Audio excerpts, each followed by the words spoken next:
Здравствуйте. Вечерний эфир ТНВ продолжает программу «Вызов 112». В студии Аделина Зарифова. О самых резонансных происшествиях дня в ближайшие 10 минут.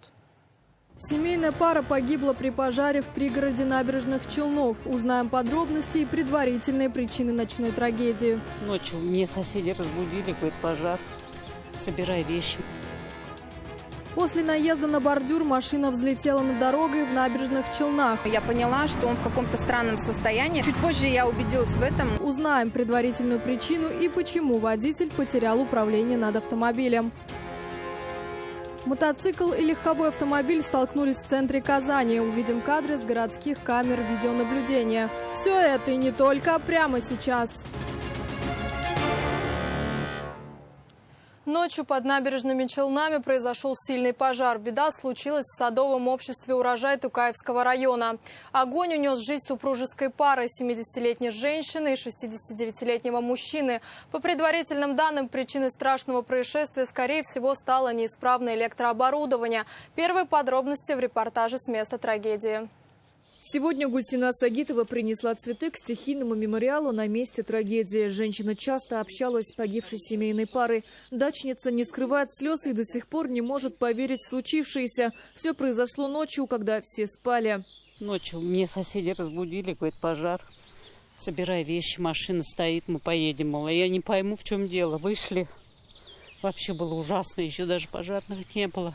Сильный ветер был, прям все туда, искры, прям до нашего дома долетали. Пожар практически полностью уничтожил двухэтажный жилой дом. Только благодаря случайности и расстоянию между домами огонь не успел распространиться на соседнее строение. Все затрещало, что-то я не понимаю, шифер или какой-то, что-то затрещало, потом был взрыв газового баллона. Вот так мне объяснили.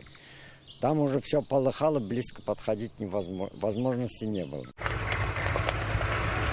Эти кадры сняты очевидцами. Огонь полностью охватил двухэтажный дом и надворные постройки. Звонок на номер 112 поступил сегодня в час ночи. На место оперативно выехали пожарные.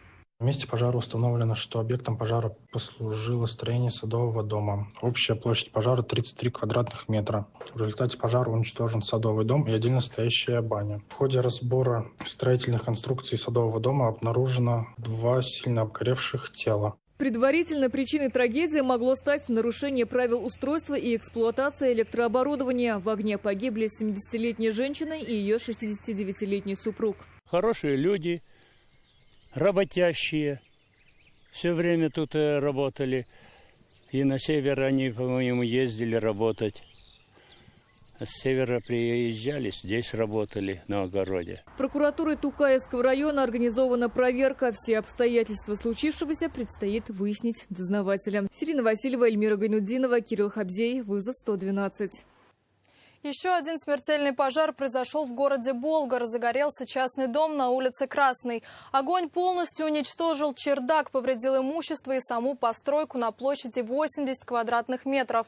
36-летняя хозяйка погибла. Предварительная причина возгорания – неосторожное обращение с огнем. В Татарстане с 12 по 18 мая подразделения Государственной противопожарной службы ликвидировали 73 пожара. К сожалению, на пожарах погибли 3 человека, еще 2 пострадали. 5 человек спасены пожарными подразделениями Главного управления МЧС России по Республике Татарстан. Третий пожар с начала года в одном и том же многоквартирном доме. Накануне в Альметьевске нескольких жильцов пятиэтажки пришлось эвакуировать с помощью маски спасаемого. На место прибыли все аварийные службы. Повсюду обгоревшая мебель, закопченный стены и потолок, оплавленные коммуникации. Для жителей 37-го дома на проспекте Габдуллы Тукая это возгорание 3-е только за этот год. На этот раз горело на 2-м этаже 1-го подъезда. Пугали все соседи пожара. Ну, после пожара вызвали сразу соседи, там наши соседи. Это случилось около 10 вечера. К приезду первых пожарных расчетов горел шкаф на общей кухне. С помощью маски спасаемого из дома вывели 4 человек, в том числе ребенка. Предварительная причина – нарушение правил устройства и эксплуатации электрооборудования. Весной об этом доме уже рассказывали в сводке происшествий. Тогда тоже горела общая кухня, но на 4-м этаже другого крыла здания. В этот раз жильцы справились с огнем своими силами. Светлана Звонарева, Маргарита Трегубенко, Антон Николаев. Вызов 112. В Набережных Челнах на улице Виктора Полякова произошло ДТП с участием 4 автомобилей. Момент столкновения попал на камеру наблюдения и по зрелищности напоминает кадры приключенческого фильма. Рено Сандеро в буквальном смысле влетел в машину на перекрестке. О причинах столь необычного происшествия в репортаже с места аварии. ДТП произошло на кольцевом перекрестке улицы Виктора Полякова и проспекта Абдурахмана Абсалямова. Судя по видео, водитель автомобиля Рено Сандеро не справляется с управлением и налетает на бордюр, после чего машина взлетает над разделительной полосой. По словам женщины, управлявшей Kia, она увидела опасность и нажала на газ, пытаясь проехать вперед и уйти от удара, но избежать этого полностью ей не удалось. У автомобиля оказались задеты задний фонарь и бампер. Когда я вышла из машины, побежала сразу к водителю узнать, как у него дела. Он отказался от медицинской помощи, сказал, что все нормально, но я поняла, что он в каком-то странном состоянии, скорее всего, в алкогольном опьянении. Но чуть позже я убедилась в этом, учуяв запах перегара. В столкновении оказались повреждены сразу 4 автомобиля, один из которых был припаркован на обочине.